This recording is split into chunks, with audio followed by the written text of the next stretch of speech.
എല്ലാവർക്കും welcome to edu details. നമ്മൾ വന്നിരിക്കുന്നത് ആഫ്ര രജിസ്ട്രേഷനുമായി ബന്ധപ്പെട്ട ഒരു വീഡിയോയുമായിട്ടാണ്. ആഫ്ര റിന്യൂ ചെയ്യുന്നവർക്കും രജിസ്ട്രേഷൻ ചെയ്യുന്നവർക്കും എല്ലാം ഒരുപോലെ ഉപകാരപ്പെടുന്ന ഒരു വീഡിയോ ആണ്. നിങ്ങൾക്കറിയാവുന്നതുപോലെ മെയ് മാസം റിന്യൂവലിന്റെ സമയമാണ്.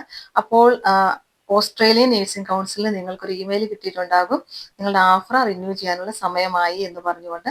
അപ്പോൾ അങ്ങനെ വന്നിട്ടുള്ളവർ പ്രത്യേകം ശ്രദ്ധിക്കുക, കാരണം പുതിയ ന്യൂ പോർട്ടൽ സിസ്റ്റം അതുപോലെ കുറച്ച് ചേഞ്ചസ് ഒക്കെ വന്നിട്ടുണ്ട്. അതെന്താണ് എന്ന് നമുക്കൊന്ന് നോക്കാം. അപ്പോൾ ഇപ്പോൾ നിങ്ങൾക്കൊരു ഇൻവിറ്റേഷൻ ഇമെയിൽ വന്ന് കാണും, നിങ്ങളുടെ റിന്യൂ ചെയ്യാനുള്ള സമയമായി എന്ന്. ഇല്ലെങ്കിൽ സെക്കൻഡ് ഒരു ഇമെയിൽ കൂടി വരും, നിങ്ങളുടെ യൂസർ നെയിം ഇതാണ്, പോർട്ടൽ ഇപ്പോൾ ഓപ്പൺ ആണ് എന്നുള്ള കാര്യം. അതിനുശേഷം നിങ്ങളത് ലിങ്കിൽ ക്ലിക്ക് ചെയ്ത് മുമ്പോട്ട് പോകണം. അപ്പോൾ പലപ്പോഴും നിങ്ങൾക്ക് കാണാൻ സാധിക്കുന്നത് ഒരുപാട് ഇൻസ്ട്രക്ഷൻസും മറ്റു കാര്യങ്ങളും കൊടുത്തിട്ടുണ്ട്. മറ്റൊരു കാര്യം കൂടി പറഞ്ഞോളട്ടെ, നമ്മുടെ എഡ്യുവിൻ്റെ IQN പ്രാക്ടീസ് ബുക്ക് റെഡിയാണ്. വളരെ യൂസ്ഫുൾ ആയിട്ടുള്ള മെറ്റീരിയൽസ് ആണ്. സാമ്പിൾ ക്വസ്റ്റ്യൻസും ആൻസേഴ്സും റാഷണലും ഒക്കെ ഉണ്ട്. ഒരുപാട് കാൻഡിഡേറ്റ്സിന് യൂസ്ഫുള്ളായി, എക്സാം ഒക്കെ സക്സസ് ആയിട്ടുണ്ട്. കാരണം അപ്പോൾ നിങ്ങൾക്ക് നന്നായിട്ട് പ്രിപ്പയർ ചെയ്യാൻ സാധിക്കും. IQN ന്യൂസിലാൻഡ് എക്സാമിനെ ബേസ് ചെയ്തിട്ടുള്ള, അതായത് നേഴ്സിംഗ് പ്രാക്ടീസ് നോളജ്, നമ്മുടെ ഡെലിഗേഷൻ, നമ്മുടെ കോമ്പിറ്റൻസി, നമ്മുടെ ട്രീറ്റ് ഓഫ് ഹൈറ്റ് ആൻഡ് പ്രിൻസിപ്പിൾസും ഹോർട്ടിക്കൾച്ചർ, ഇതെല്ലാം ബേസ് ചെയ്തിട്ടുള്ള നേഴ്സിംഗ് പ്രാക്ടീസ് നോളജ് ക്വസ്റ്റ്യൻസ്, അതുപോലെ medication calculation, part A questions, അതുപോലെ തിയറിയും ഈച്ച് സെക്ഷനിൽ നിന്നും, അതായത് കാർഡിയോവാസ്കുലാർ, റെസ്പിറേറ്ററി, അങ്ങനെയുള്ള എല്ലാ സെക്ഷനിൽ നിന്നും സെപ്പറേറ്റ് ക്വസ്റ്റ്യൻസും ഒക്കെ ഉൾപ്പെടുത്തിയിട്ടുണ്ട്, ഇൻക്ലൂഡിങ് ക്ലാസ് റൂം. അപ്പോൾ ഈ പ്രാക്ടീസ് മെറ്റീരിയൽ നിങ്ങൾക്ക് വളരെയധികം യൂസ്ഫുൾ ആയിരിക്കും. ആർക്കെങ്കിലും ആവശ്യമുണ്ടെങ്കിൽ, നിങ്ങൾക്ക് ബുക്ക് വാങ്ങാൻ താല്പര്യമുണ്ടെങ്കിൽ നിങ്ങൾ ബന്ധപ്പെടുക. അപ്പോൾ നമുക്ക് വീഡിയോ തുടർന്ന് കാണാം. നിങ്ങൾ ശ്രദ്ധിക്കേണ്ട ഒരു കാര്യം എന്ന് വെച്ച് കഴിഞ്ഞാൽ, നമുക്ക് ആ ഇൻവിറ്റേഷൻ വന്നു കഴിയുമ്പോൾ നമ്മൾ ആ ഇമെയിലിൽ കൂടെ നമ്മൾ മുമ്പോട്ട് പോവുകയാണ്. അപ്പോൾ നിങ്ങൾക്ക് വരുന്ന ഒരു കാര്യം എന്ന് പറഞ്ഞു കഴിഞ്ഞാൽ, അവിടെ രജിസ്ട്രേഷൻ അതുപോലെ റിന്യൂവൽ എന്നൊക്കെയുള്ള ഒരു ഓപ്ഷൻ കാണും. നിങ്ങൾ ആ റിന്യൂവൽ എന്നുള്ള അവിടെ ക്ലിക്ക് ചെയ്ത് കഴിയുമ്പോൾ നിങ്ങളുടെ യൂസർ നെയിം ടൈപ്പ് ചെയ്യാൻ പറയും. നിങ്ങൾ യൂസർ നെയിം ടൈപ്പ് ചെയ്ത് കഴിയുമ്പോൾ ഒരു വെരിഫിക്കേഷൻ കോഡ് ചോദിക്കും.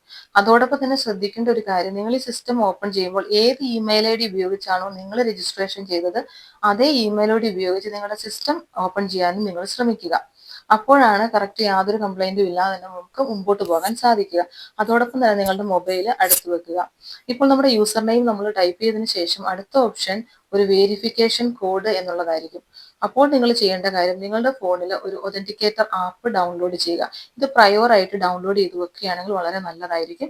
അപ്പോൾ അതുപോലെ തന്നെ പറയാനുള്ളത്, ഇപ്പോൾ ന്യൂസിലാൻഡിലൊക്കെ വർക്ക് ചെയ്യുന്ന ആളുകളാണെങ്കിൽ, പ്രത്യേകിച്ച് ഡിസ്ട്രിക്ട് ഹെൽത്ത് ബോർഡിലൊക്കെ അവരുടെ ഇമെയിൽ വർക്ക് ചെയ്യണമെങ്കിൽ ഒരു ഒതന്റിക്കേഷൻ ആപ്പ് ഉണ്ടായിരിക്കണം. അപ്പോൾ അങ്ങനെയുള്ള ആളുകൾക്ക് ഒതന്റിക്കേറ്റർ ആപ്പ് ഓൾറെഡി ഉണ്ടായിരിക്കും.